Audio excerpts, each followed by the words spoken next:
Wow, we got rain. We had a nice downpour for around 15-20 minutes. And here we can see where we no-till drilled a mixture of hairy veg with wheat and oats. We planted 100 acres of it to be able to wean our calves into it in the winter, or to, if we have enough of it, to keep some, to feed our cows. It's important to have something green and growing the whole year, even in the winter, if you have moisture, because that will allow humus to be produced for a longer period and your soil to be alive and productive, creating energy by photosynthesis for a longer time.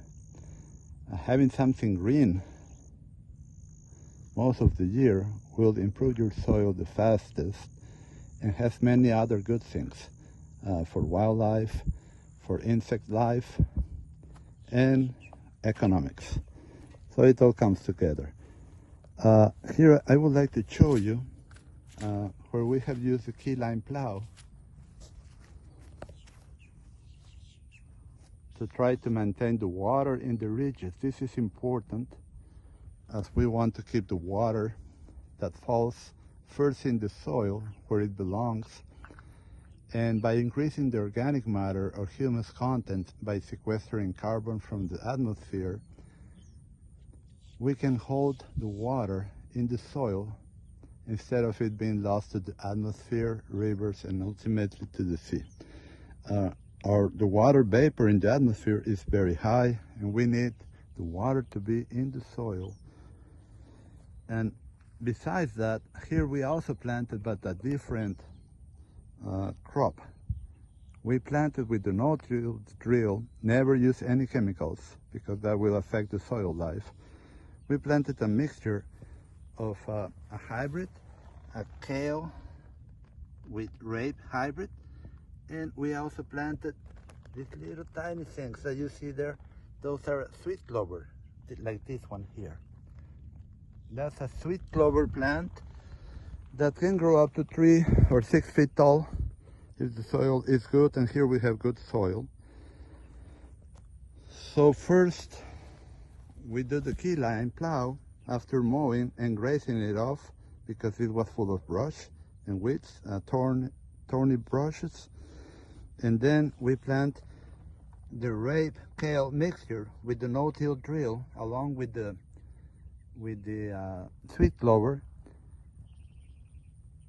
And without herbicides, I have found that those two species can take the allelopathic effect of the established Bahia grass sod.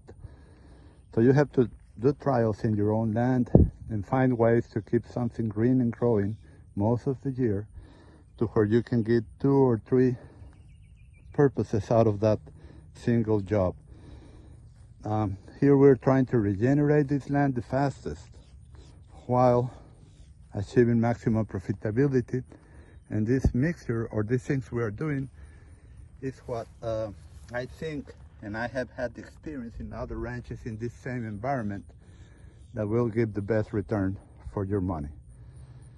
Each environment will be different, and you have to find what works for you. Remember, the main thing is to improve your land the fastest by judicious use of low-cost biological methods. Seed, cheap seed at that, is good to plant in a no-till drill at low rates. Here I use 5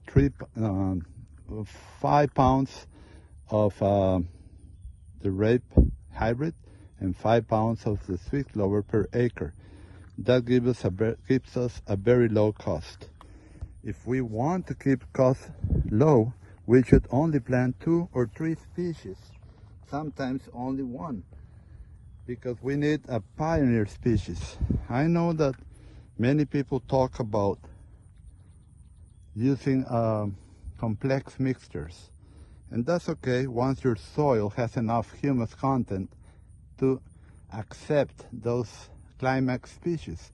But when we're starting out with poor soil that is low in humus content, and in England they will call it low in heart.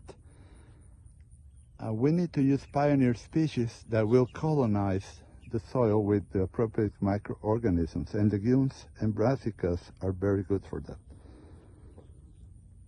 Once we establish this, 2 or 3 years, and we improve our soil, heart, or humus content, then we can start adding other more expensive seeds. But to do that from the start may mean a waste of money. At least that's been my experience, and my clients report the same. So I will urge you to keep your money in your pocket and try to do a more, how will I call it?